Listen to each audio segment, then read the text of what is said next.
पेट के अंदर या गर्भाशय के अंदर कोई गांठ पड़ जाती है, कोई गठान आ जाती है या पथरी हो जाती है, तो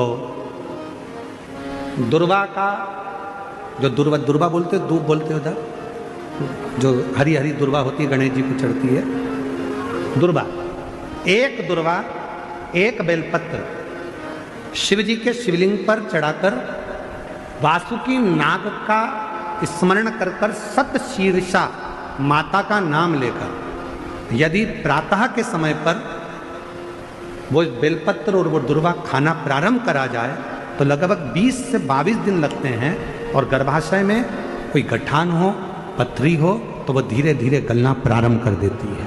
सतशीर्षा नाम की इतनी महत्व है।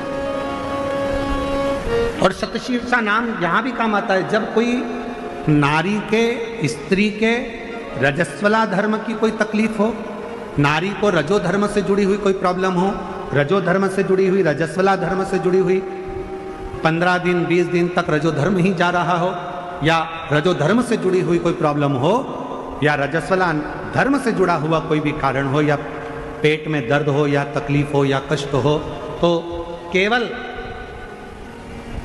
सतशीर्षा का नाम लेकर यदि शिव जी के शिवलिंग पर, जरा समझिएगा,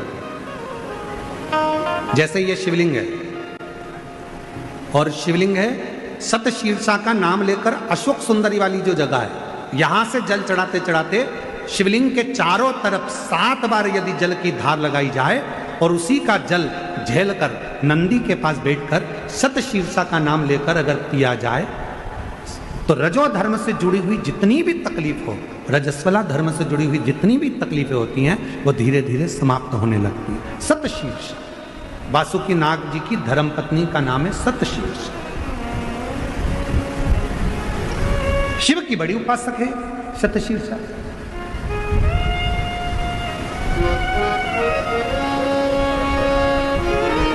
कहते हैं जब समुद्र का मंथन हुआ, देवता और राक्षसों ने मिलकर मंथन करा और वासुकी नाग की नेति बनाकर, सुमेरु पर्वत की रई बनाकर जब मंथन करना प्रारंभ करा कच्छप भगवान की पीठ पर, और मंथन करते करते जब सब लक्ष्मी, माणिक, मोती, ऐरावत, अप्सरा, गंधर्व सब आनंदित, विष, अमृत सब निकल गया, तब आखिरी में जो नेति थी वासुकी नाग थे, उनको ले जाकर एक कोने में डाल दिया। घिसते घिसते घिसते घिसते वासुकी नाग का पूरा शरीर बेकार हो चुका था, पूरा शरीर बेकार हो गया। तब शिव महापुराण की कथा कहती है, सतशीर्षा ने अपने पति वासुकी से कहा कि तुम चिंता मत करो, तुम्हारे शरीर में बहुत कष्ट हो रहा है, मैं जानती हूं, मैं ये जानती हूं कि तुम्हारे शरीर में कष्ट हो रहा है, तुम चिंता मत करो। सतशीर्षा ने अपने पति के पास में बैठकर शिव के नाम का उच्चारण करना प्रारंभ करा। तब देव अधिदेव महादेव जिस जगह पर वासुकी नाग पड़े हुए थे, गिरे हुए थे, रखे हुए थे, क्योंकि शरीर की हड्डियां टूट चुकी थी, पूरा शरीर कंकाल हो चुका, मंथन करता, सतशीर्षा ने उनके पास में बैठकर शिव जी के नाम का उच्चारण करा, और भगवान के नाम का जो उच्चारण किया, तब देव अधिदेव महादेव प्रकट हुए, और भगवान वासुकी को शिव जी ने कहा कि तूने इतना कष्ट झेला है देवताओं के लिए, इसलिए मैं तुझे अपने गले में धारण करूंगा। वासुकी को सतशीर्षा के कहने पर वासुकी नाग को शंकर भगवान ने अपने गले में धारण कर दिया। सतशीर्षा वासुकी नाग देवता की धर्म पत्नी, एक ऐसी धर्म पत्नी जो भगवान शंकर की आराधना में, साधना में, भजन में, कीर्तन में, स्मरण में डूबी रहे, वो और सतशीर्षा का ही क्रम करता है, सतशीर्षा की ही कथा करती है, सतशीर्षा की ही कथा वर्णन करती है, सतशीर्षा का ही चरित्र कहता है। कार्तिकेय बाबा से वर मांगा था सतशीर्षा कि कार्तिक महीने में यदि कोई शिव मंदिर में जाकर यदि कोई दीप दान करे, शंकर के मंदिर में यदि कोई दीप दान करे, शिव के मंदिर में यदि कोई दीप दान करे, तो हे प्रभु कार्तिकेय जी, कार्तिक महीने में यदि कोई शंकर के मंदिर में दीप दान करे तो ऐसी कृपा करना कि संसार सागर में वो बार बार जन्म ना लेकर शिव के धाम में ही स्थान ग्रहण करे, ऐसी कृपा कर। ये सतशीर्षण 1,00,000वें नंबर की योनि आपको और हमको प्राप्त हुई।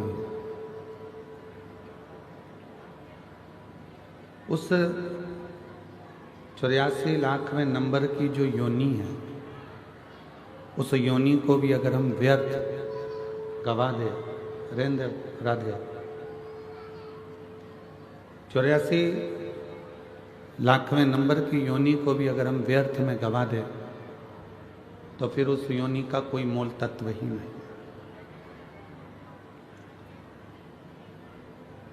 ना जाने कितने कितने हमने पूर्व में कोई पुण्य करे होंगे, सत्कर्म करे होंगे, अच्छे कर्म करे होंगे,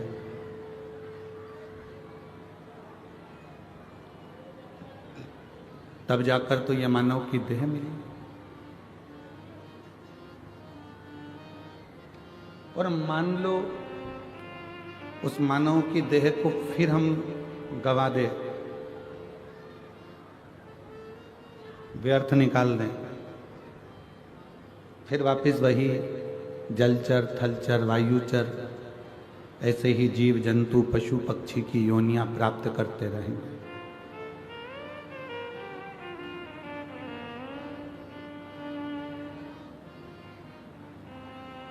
तैतीस कोटि देवताओं में केवल एक देव हैं, देवाधिदेव महादेव, भगवान शिव, त्रिकालदर्शी, कैलाशी, अविनाशी शंकर।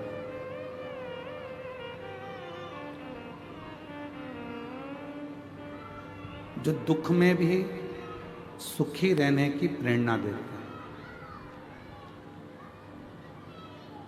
तकलीफ जिंदगी में कितनी भी रहे उसमें खुश रहने की प्रेरणा यदि कोई देते हैं तो वह देवाधिदेव महादेव देते हैं। कंठ में विष भरा हुआ है तो भी उनके चेहरे पर प्रसन्नता,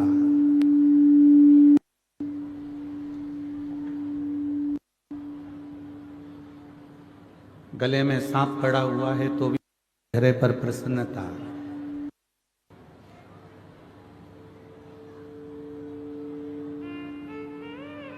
राधे तुम सेट करो थोड़ा।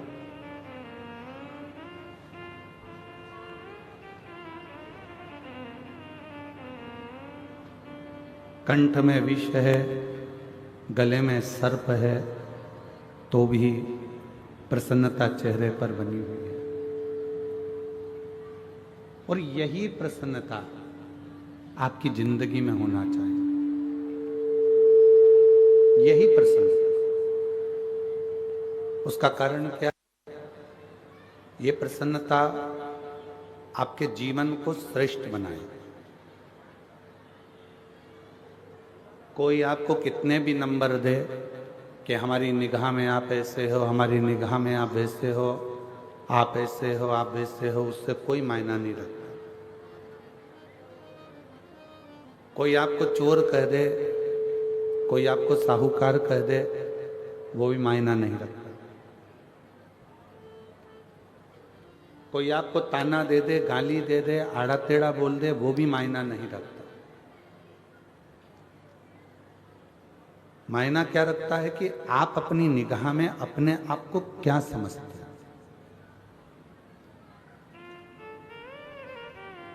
आप अपनी दृष्टि में कितने श्रेष्ठ हैं।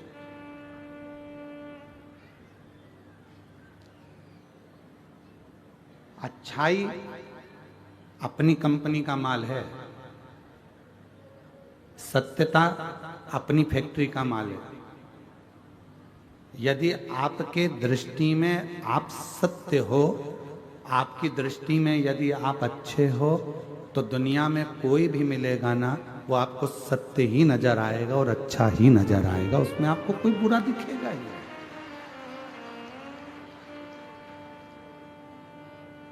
फिर उसमें कोई आपको बुरा नजर नहीं आएगा, आपको उसमें सब अच्छे ही दिखेंगे, उसमें कोई बुराई आप देख भी नहीं पाओगे।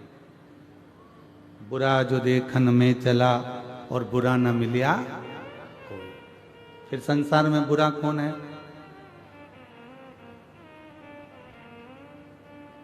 भाई बुरा देखने अपन चले और बुरा कोई नहीं मिला तो संसार में बुरा कौन है? सियोर वाला महाराज बुरा है कौन? हम बुरा देखेंगे तो हमको बुरा नजर आएगा, हम अच्छा देखेंगे तो हमको अच्छा नजर आएगा।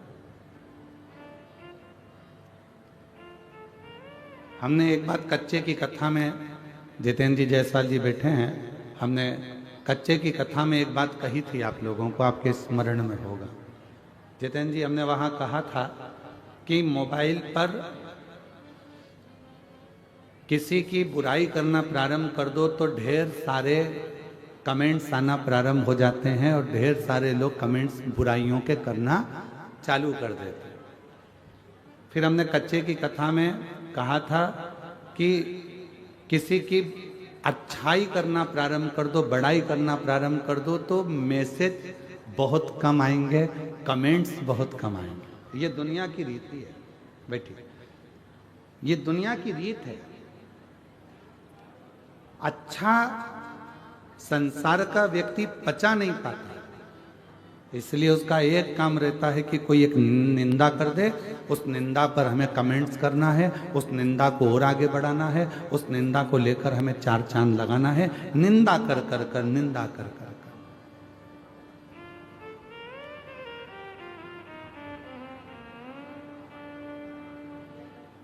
कहीं से ऐसा मालूम पड़ जाए कि इसकी निंदा करना है, बस वो निंदा को लाकर अपने को निंदा करना प्रारंभ करना है और जनमानस में उस निंदा को देना। क्यों? उसका कई लोग कहते हैं गुरुजी ये निंदा करने वालों को भगवान नहीं सुधारता, तो कहा परमात्मा ने इनको जानकर कर पैदा करा है, क्योंकि अगला जन्म इनका जो होगा, निंदा करने वाले का जो अगला जन्म, हमारे शास्त्र कहते हैं कि चुगली करने वाला, निंदा करने वाले का अगला जन्म कब्र बिज्जू का होता है। कब्र बिज्जू जानते हो? जो कब्र को खोद कर उसमें से मुर्दे को निकालता।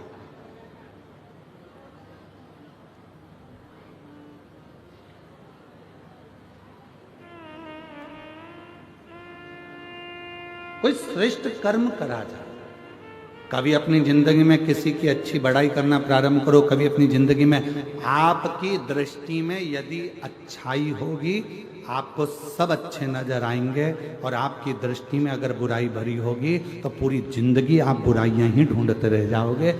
चाहे अपने मोहल्ले में ढूंढोगे, मोहल्ले में बुराई ढूंढते ढूंढते थक जाओगे तो कॉलोनी में बुराइयां ढूंढोगे, परिवार में बुराइयां ढूंढोगे, परिवार में नहीं मिलेगी तो फिर सब दूर बुराइयां ढूंढते ढूंढते जब अपना गांव कम पड़ जाएगा तो दूसरे क्षेत्र में, दूसरे गांव में, दूसरे शहर में बुराइयां ढूंढना प्रारंभ करो।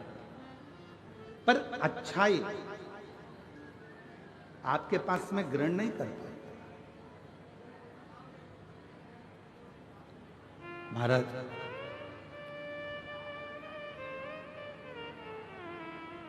कितना सुंदर प्रश्न है। एक बार माता पार्वती जी ने शिव जी से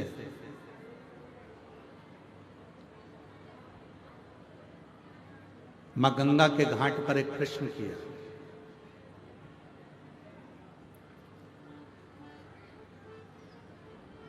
थोड़ा सावधानी से सुनिएगा इस प्रश्न को। पार्वती जी भगवान शिव से एक प्रश्न कर रही हैं गंगा जी के घाट पर। बाबा, मेरे मन में थोड़ा सा संशय है, उस संशय को मिटा दीजिए। क्या संशय है? आपके हृदय में संशय कौन सा है?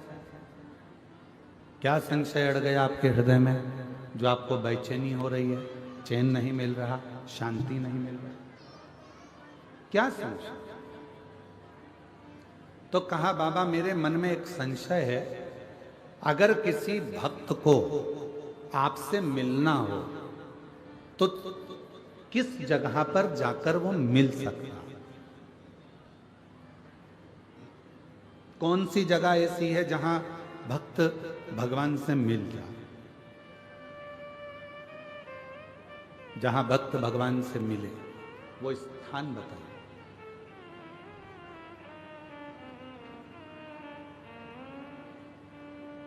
जैसे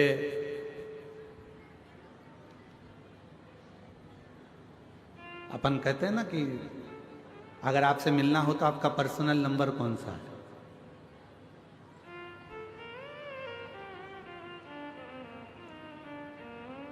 हमें अगर फोन करना है तो आपका पर्सनल नंबर कौन सा हो सकता है?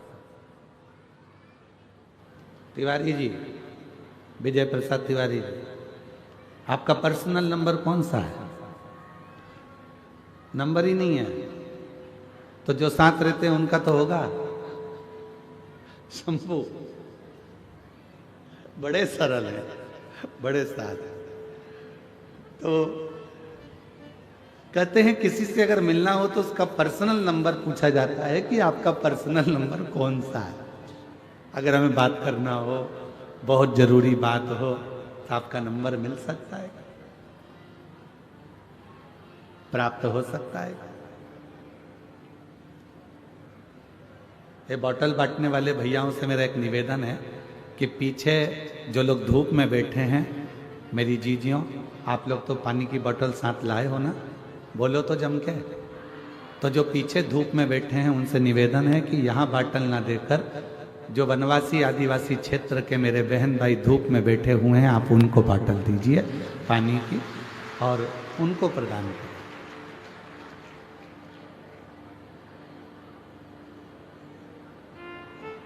शिव कृपा करे, भगवान शंकर की कथा करे।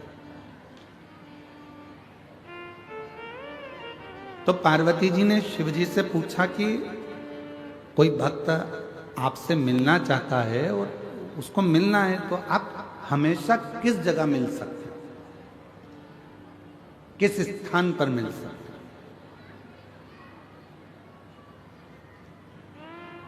कोई पर्सनल नंबर आपका दीजिए जिससे हम बात कर सकें। तो क्या वो कौन सी जगह है, कौन सा स्थान है जहां शिव तुरंत मिल सकते? फिर पार्वती जी ने कहा कि आप कैलाश पर मिल सकते हो।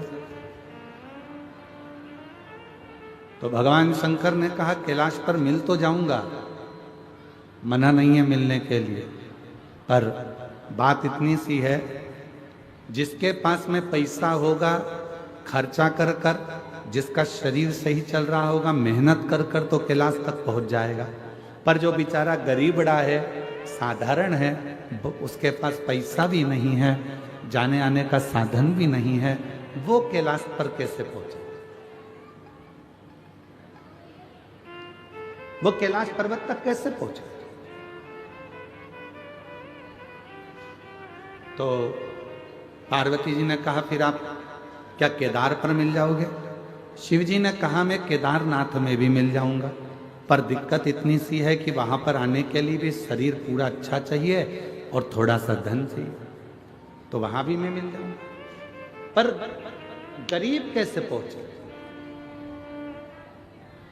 ये जो अपना वन नहीं छोड़ सकते, ये अपना आदिवासी वनवासी क्षेत्र के जो भक्त हैं, आदिवासी वनवासी क्षेत्र के जो मेरी बहन हैं, आदिवासी वनवासी क्षेत्र के मेरे जो जीजा हैं, जो मेरी बेटियां हैं, बेटे हैं, जो मेरे बुजुर्ग माँ बाप हैं, वो अपना वन नहीं छोड़ सकते, जो अपना जंगल नहीं छोड़ सकते, वो आपसे कैसे मिले थे? वो केदारनाथ भी नहीं जा सकते, वो कैलाश धाम भी नहीं जा सकते, वो विश्वनाथ भी नहीं जा सकते, वो सोमनाथ भी नहीं जा सकते, वो अमरनाथ भी नहीं जा सकते। तो इनके लिए कोई सरल साधन बता दो कि प्रभु मैं आपसे पूछना चाहती हूँ, कोई ऐसा नंबर बता दो जिससे तुरंत इनसे मिलना हो जाए, आपसे मिलना हो जाए।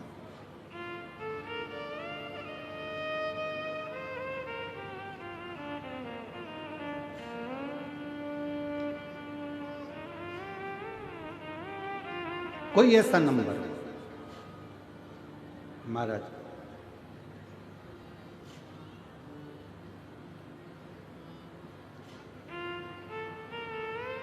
शिव जी मौन होकर बैठ गए। भगवान देव अधिदेव मौन, कुछ बोले। फिर पार्वती जी ने कहा बताओ ना, कैलाश पर साधारण व्यक्ति नहीं पहुंच सकता, केदार पर नहीं पहुंच सकता, काशी नहीं पहुंच सकता, कोई ऐसी जगह बता दो जहां पर आप तुरंत मिल जाए। तब भगवान शिव जी ने कहा पार्वती, अगर मुझे तुरंत पाना है, एक क्षण में मुझे चाहिए तो अपने दिल में मुझे झांक कर देखना प्रारंभ कर दो। मैं तुम्हारे हृदय में विराजमान, मैं अपने हृदय क्या दिल में।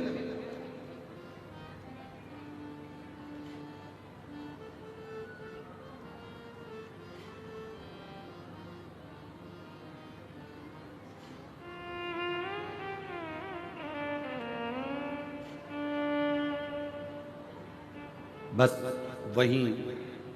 और मुझे एक जरूरी काम भोला का, और मैंने ढूंढा देश तमाम भोला, कहाँ मिलेगा कहाँ मिलेगा कहाँ मिलेगा,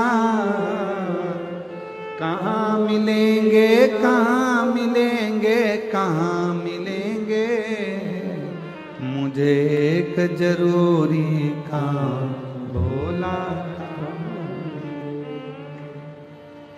मैंने ढूंढा देश तमाम भोला कहाँ मिलेगा, मुझे एक जरूरी काम भोला कहाँ मिलेगा कहाँ मिलेगा कहाँ मिलेगा,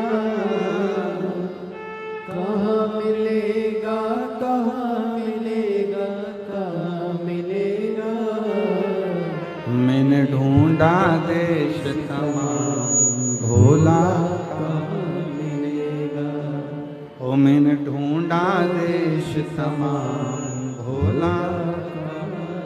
शिव कह रहे हैं कोई मुझे तीर्थ में ढूंढेगा, कोई मुझे स्थानों पर ढूंढेगा, कोई मुझे मंदिर में ढूंढेगा, कोई मुझे शिवालय में ढूंढेगा, जिसकी जहां मर्जी होगी कैलाश तक मुझे ढूंढने के लिए आएंगे। दुनिया के लोग सब जगह ढूंढते हैं, पर ईश्वर जो उसके अंदर बैठा हुआ है वो अंदर झांक कर नहीं देखता। जिस दिन वो अंदर झांकेगा, अंदर झांकने के लिए, अपने भीतर खोजने के लिए क्या करना पड़ेगा? तो कहा किसी एकांत में बैठकर, कहीं एकांत में बैठकर जब आप शंकर के ओम नाद को करोगे तो वो भीतर से प्रकट होकर तुम्हारे सम्मुख में आकर खड़ा हो जाए, भीतर से।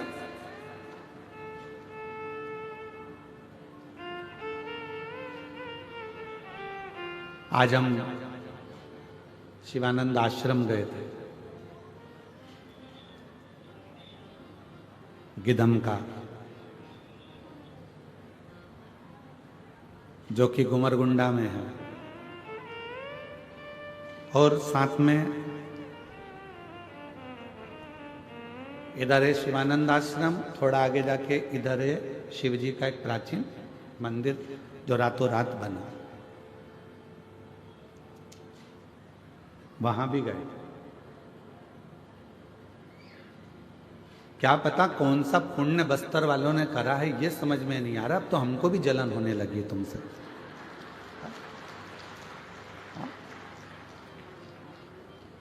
ना जाने कौन सा पुण्य करा। इतने सुंदर सुंदर शंकर के शिवलिंग, इतने सुंदर सुंदर मंदिर, और आश्चर्य है। अरे छत्तीसगढ़ वालों, यहां वहां जाना छोड़ो, गोवा की पार्टी और होटल जाना छोड़ो, और एक बार बस्तर के इस क्षेत्र में आकर भगवान शिव के शिवलिंग का दर्शन।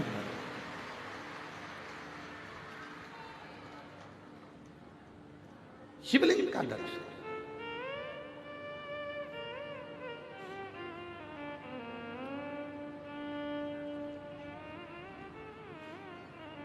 शिवानंद आश्रम में गए, बाबा भोलेनाथ जी का दर्शन किया, पूजन करी, अर्चना करी, दर्शन किया। आश्रम की मिट्टी में बैठकर अगर 2 मिनट भी कोई वहां पर तप में, साधना में, समाधि में लग जाए। मैं विशुद्धानंद महाराज स्वामी को प्रणाम करता हूं। महाराज जी अगर उस भूमि पर अगर कोई सच्चा संत अगर बैठ जाए ना, तो 2-4 दिन तो उठना मुश्किल है महाराज।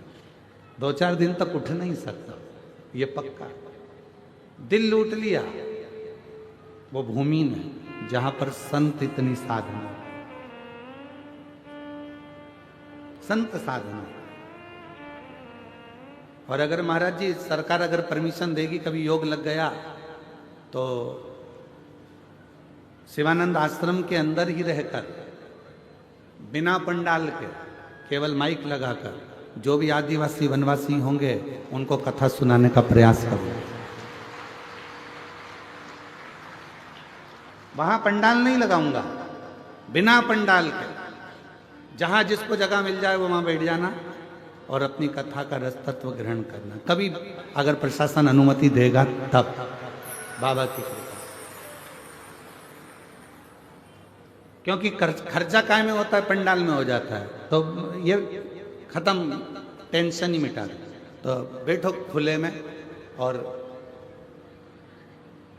माइक सिस्टम का भी सभी नहीं देना है शिवानंद आश्रम और पूरे वनवासी आदिवासी वालों को, वो भी हम लेकर आएंगे। और वनवासी आदिवासी एक और चीज याद रखें, शिवानंद आश्रम का अपन को एक चावल का दाना नहीं खाना है, वो भी हम सीहोर से बांध कर लाएंगे सबको खिलाने के लिए, वो भी सीहोर से लाएंगे। पर शर्त एक ही है, तुम्हें बनाना है, हमको खिलाना है, और हम भी तुम्हारे साथ बनाएंगे और सबको खिलाएंगे।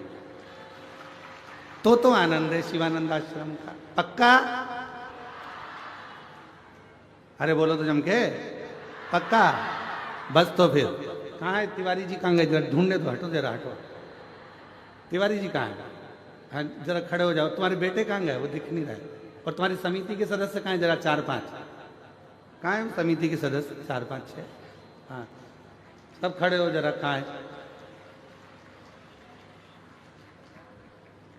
समिति वाले? कहाँ है?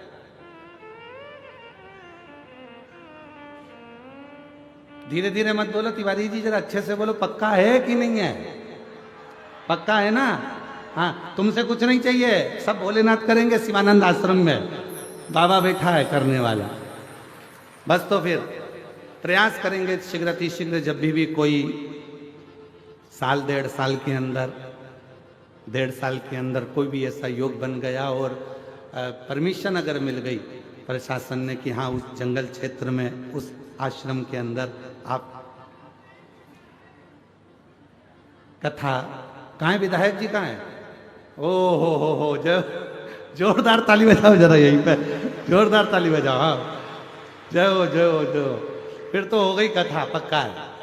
बोला हर हर महादेव, संपूर्ण वनवासियों के लिए, आदिवासियों के लिए। और फिर कह रहा हूं, इस पूरे बस्तर की भूमि पर, बस्तर क्षेत्र में आदिवासी वनवासियों के लिए कोई भी कथा कराओ, ये बालक आपका बेटा, आपका भाई, जब कहोगे तब आकर कथा का रसतत्व ग्रहण करा कर,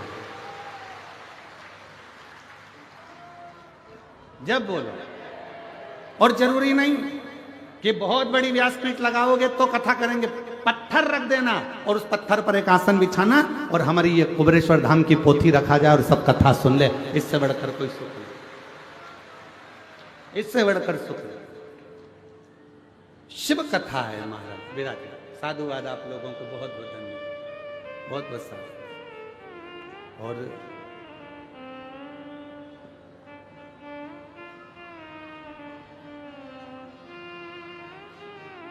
महाराज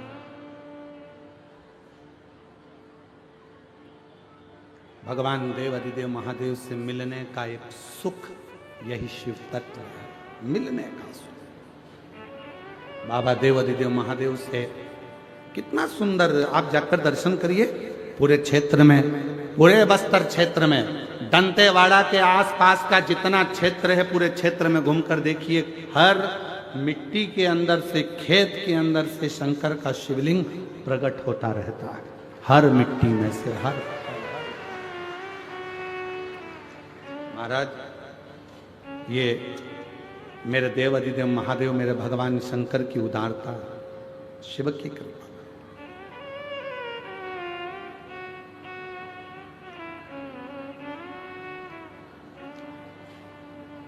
कोई उनको बूढ़ा देव कहकर पूछता है, कोई उनको पाटदेव कहकर पूछता है, कोई उनको अंगादेव कहकर पूछता है।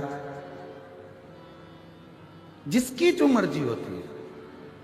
कोई उनको भैरम देव कहकर पूछता है, कोई उनको भंगाराम कहकर पूछता है, कोई उनको बूढ़ा देव कहकर पूछता है।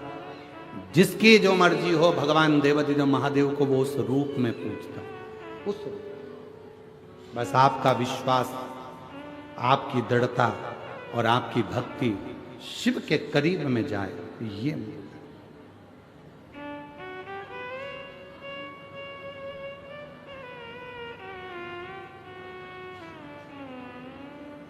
बहुत दिन हो गए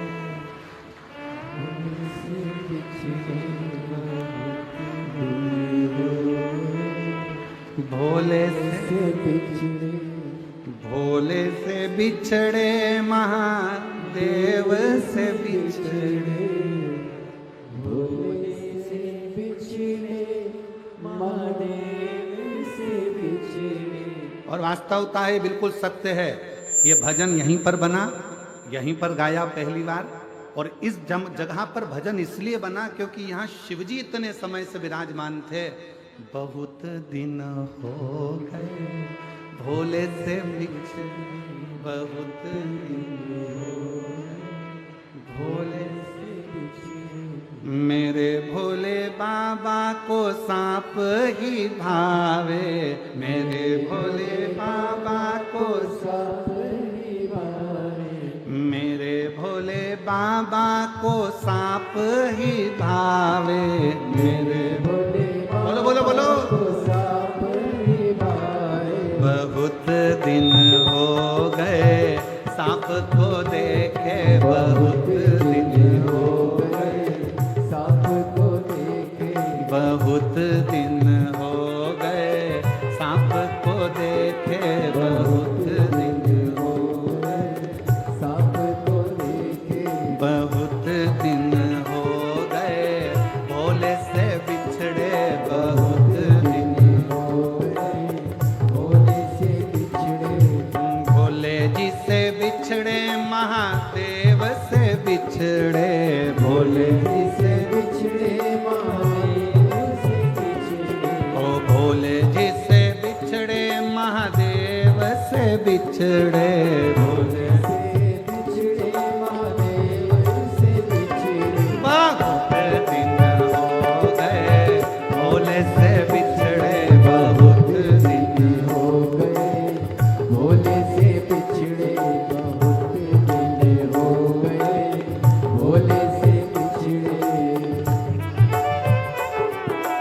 शंभो।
देखे बहुत दिन हो गए भोले से बिछड़े बहुत दिन हो गए भोले से बिछड़े बहुत दिन हो गए भोले से बिछड़े बहुत दिन हो गए भोले से बिछड़े शंभो भोले से बिछड़े शंभू से बिछड़े ओ भोले से बिछड़े शंभू से बिछड़े भोले से बिछड़े शंभू से बिछड़े भोले से बिछड़े शंभू से बिछड़े बहुत दिन हो गए भोले से बिछड़े बहुत दिन हो गए भोले से बिछड़े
मेरे भोले बाबा को गोरा ही भावे ओ मेरे भोले बाबा को गोरा ही भावे मेरे भोले बाबा को गोरा ही भावे मेरे भोले बाबा को गोरा ही भावे बहुत दिन हो गए गोरा को देखे बहुत दिन हो गए गोरा को देखे बहुत दिन हो गए भोले से बिछड़े बहुत दिन हो गए भोले से बिछड़े ओ भोले जी से बिछड़े महादेव से बिछड़े भोले जी से बिछड़े महादेव से बिछड़े ओ भोले जी से बिछड़े महादेव से बिछड़े भोले जी से बिछड़े महादेव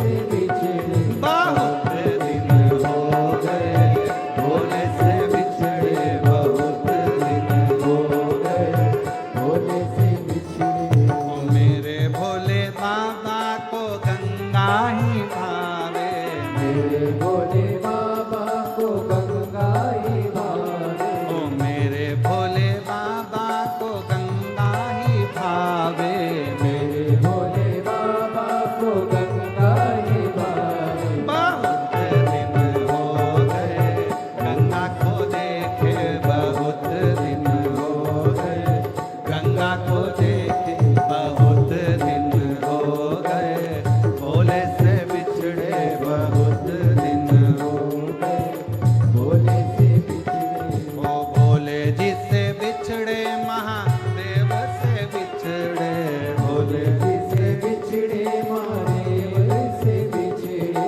ओ भोले जी से बिछड़े महादेव से बिछड़े भोले जी से बिछड़े महादेव से बिछड़े बहुत दिन हो गए भोले से बिछड़े बहुत दिन हो गए भोले से बिछड़े बहुत दिन हो गए भोले से बिछड़े बहुत दिन हो गए भोले से बिछड़े बहुत दिन हो गए भोले से बिछड़े बहुत दिन हो गए भोले से बिछड़े बहुत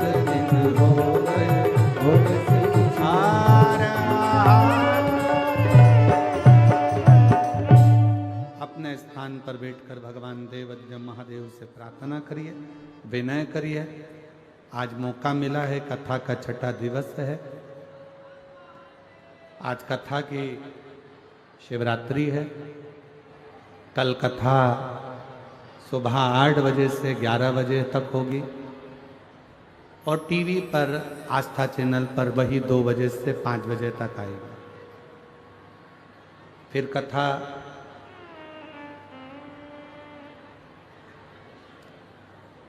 17 तारीख से 21 तारीख तक 5 दिवसीय दुर्ग जिले में नकपुरा पंचायत 1 बजे से 4 बजे तक होगी। फिर 24 तारीख से 28 दिसंबर तक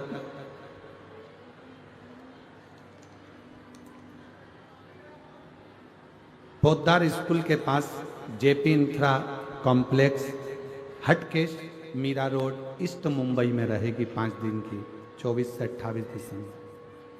4 से 10 जनवरी सूरत गुजरात, 16 से 22 जनवरी बड़ोदरा गुजरात, 5 से 9 फरवरी नांदेड़ महाराष्ट्र, 11, 12, 13 फरवरी डबरा मध्य प्रदेश और 14 से 20 फरवरी सीहोर रुद्राक्ष महोत्सव कथा का रहेगा।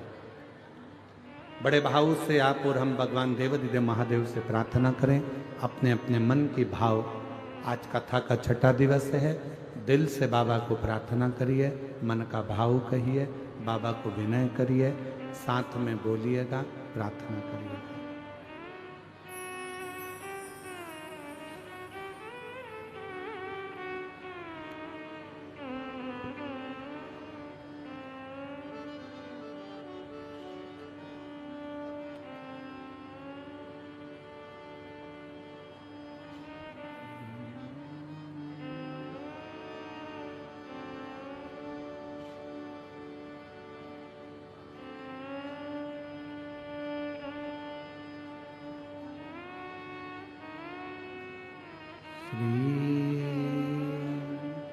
शिवाय नमस्तुभ्यं, श्री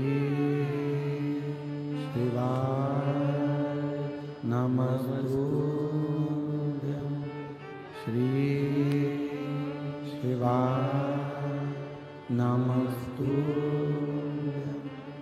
श्री शिवाय नमस्तुभ्यं, श्री शिवाय नमस्तुभ्यं।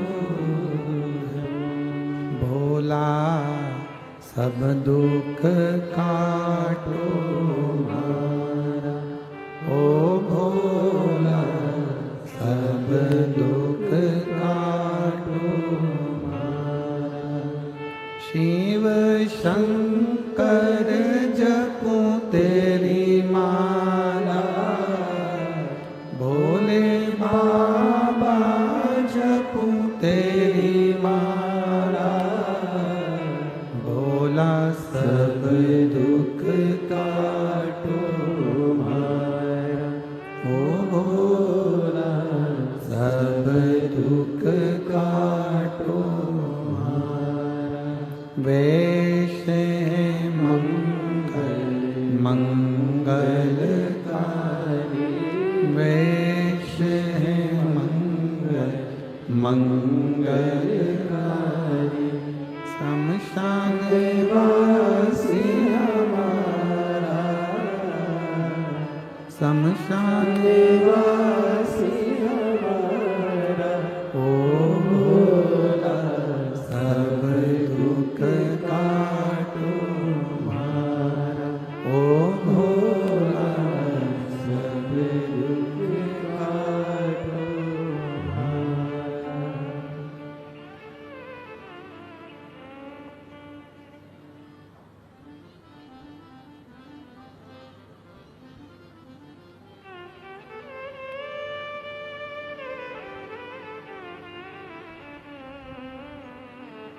बाबा देवाधिदेव महादेव, भगवान शिव घरदानी त्रिकालदर्शी कैलाशी अविनाशी शंकर, भगवान शिव की पवित्र कथा कर पार्वती, दुनिया के लोग मुझे केदार में ढूंढेंगे, दुनिया के लोग मुझे कैलाश पर ढूंढेंगे, पर अपने भीतर नहीं ढूंढेंगे। और भीतर ढूंढने का फल क्या है? तारकासुर की कथा कहते हैं, ब्रह्मा जी ने वर मांगने को कहा तारकासुर से कि तू वर मांग ले, और तारकासुर वर मांगता है कि अगर मेरे प्राण छूटे तो शिव जी के पुत्र के द्वारा छूटे।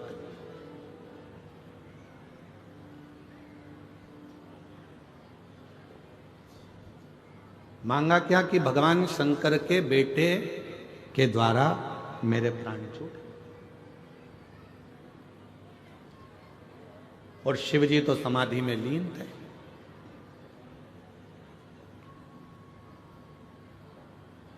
क्यों? क्योंकि सती माता ने अपने प्राणों को त्याग दिया।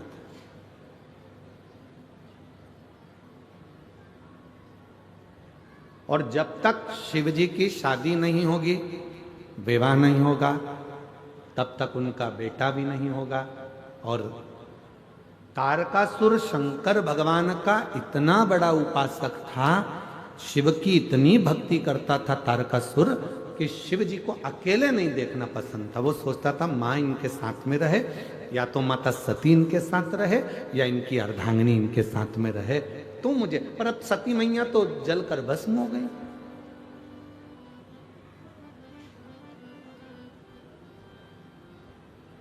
और माता सती जब जलकर भस्म हो गई हैं तो शिव अकेले रहे तो ये मुझे पसंद नहीं।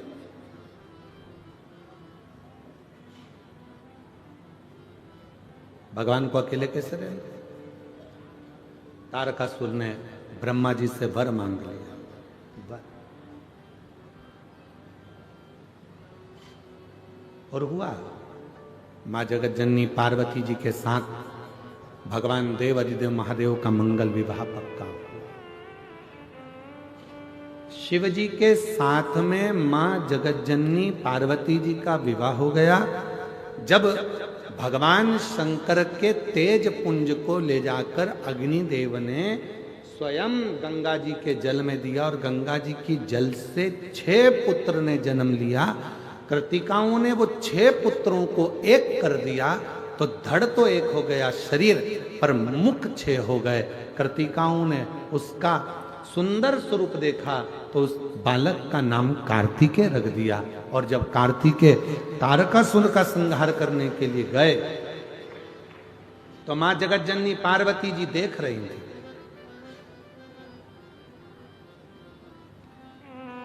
दर्शन कर रही थी।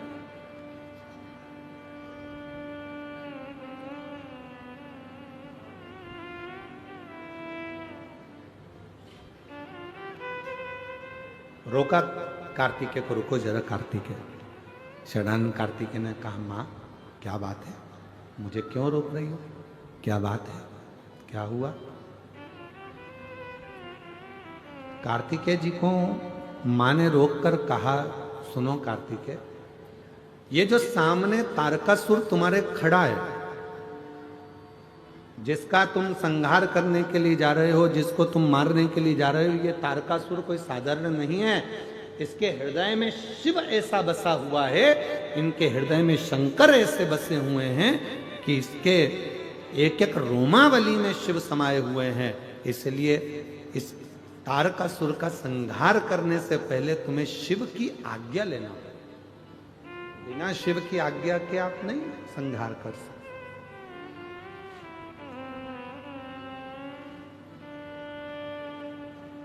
कितना भी प्रयास कर लेना, शिव महापुराण की कथा में आप पहुंच ही नहीं सकते जब तक मेरे देव अधिदेव महादेव खुद तुमको इशारा कर ना बुला ले, तब तक तुम कथा में नहीं आ सकते। आप नहीं पहुंच पाएगा। मेहमान आ जाएंगे, रिश्तेदार आ जाएंगे, नातेदार आ जाएंगे, कुटुंब आ जाएगा, कुबीला आ जाएगा, कोई ना कोई आ जाएगा। हम बड़े प्रसन्न होते हैं। अभी जैसे कच्चे वाले जितेंद्र जायसवाल जी आ गए, खंडेलवाल जी आ गए, वो बालोद वाली नगर पालिका अध्यक्ष हैं प्रतिभा जी, वो भी आई हुई हैं। ऐसे जब ये लोग कथा के अंतर्गत जब पहुंचते हैं तो हम लोगों को साधुवाद देते हैं कि कहीं ना कहीं शिव जी की आप पर बड़ी करुणा है, जो आप प्रत्येक कथा में बाबा के शरणागति में पहुंचकर दर्शन लाभ ले लेते हो और वहां की मिट्टी को अपने मस्तक चढ़ा लेते हो। ये कृपा है शिव जी की। और केवल यही नहीं, श्री विजय प्रसाद तिवारी जी भी एक कथा नहीं, कम से कम 2-3 कथाओं में विजय प्रसाद तिवारी जी भी लगभग पहुंचे और कथाओं में पहुंचकर वहां पर प्रणाम करा, नमन करा और जाते रहे, और साथ में उनके सुपुत्र भी आते रहे, वो भी आते रहे। महाराज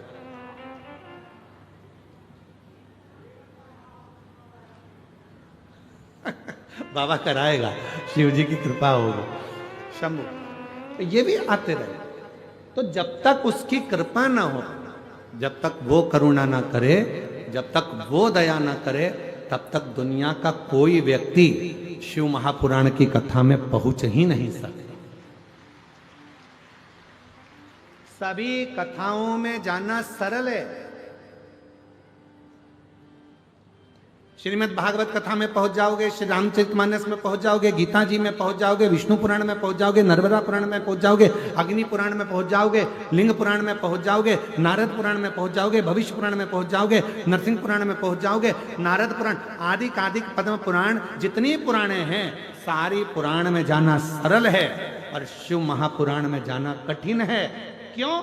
क्योंकि ये वो पुराण है, शंकर भगवान उसी को कथा में बुलाते हैं जिसको शंकर भगवान को देना होता है, वरना बुलाते ही नहीं।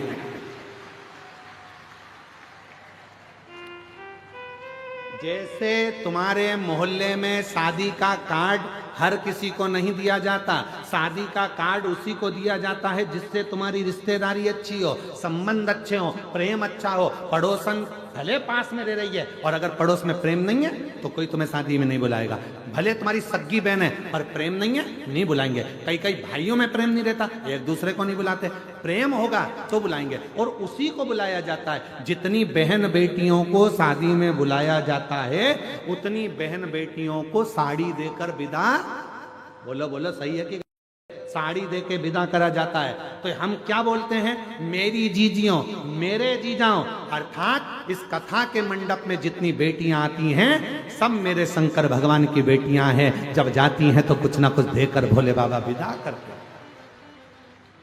और वो जो देता है वो दुनिया में कोई नहीं देता, जो वो देता है। एक माता जी ने लिखा पत्र में,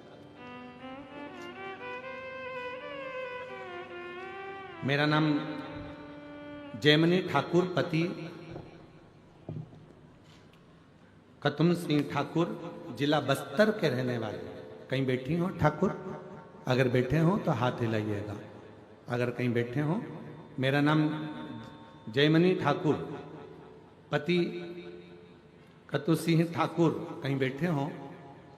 आप ही हैं, हाथ हिलाइएगा। बच्चा आया है साथ में, आ जाइए, ले आइए। गुरुजी, हम बस्तर के रहने वाले हैं।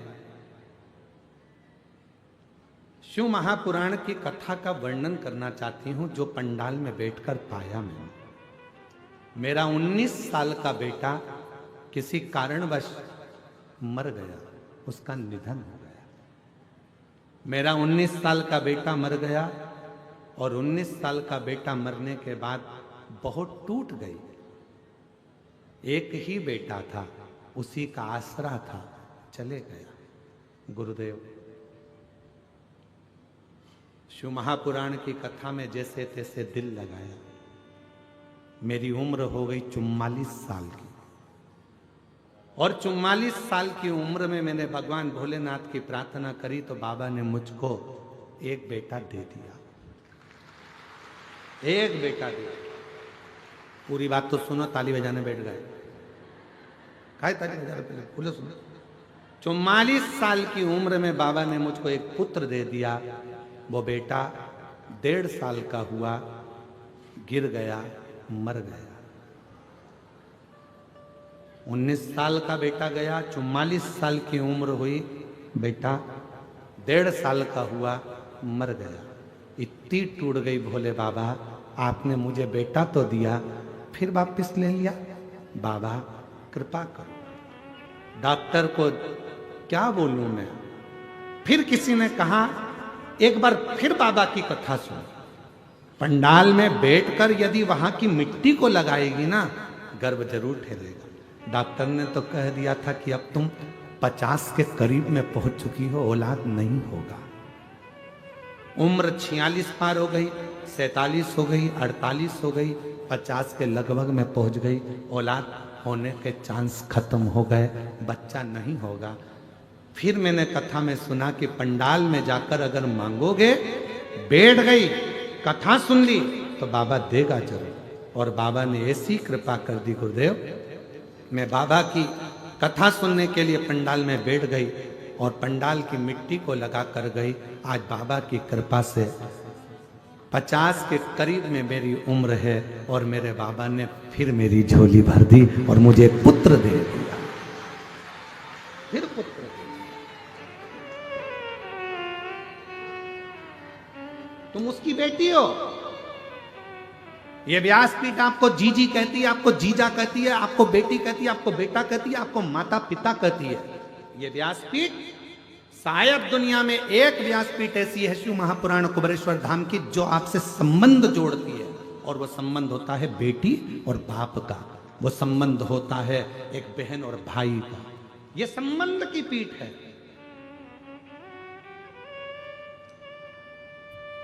झारखंड में बाबा वैद्यनाथ जी विराजमान है, जिनको देवघर कहा जाता है। क्या कहते हैं उसको?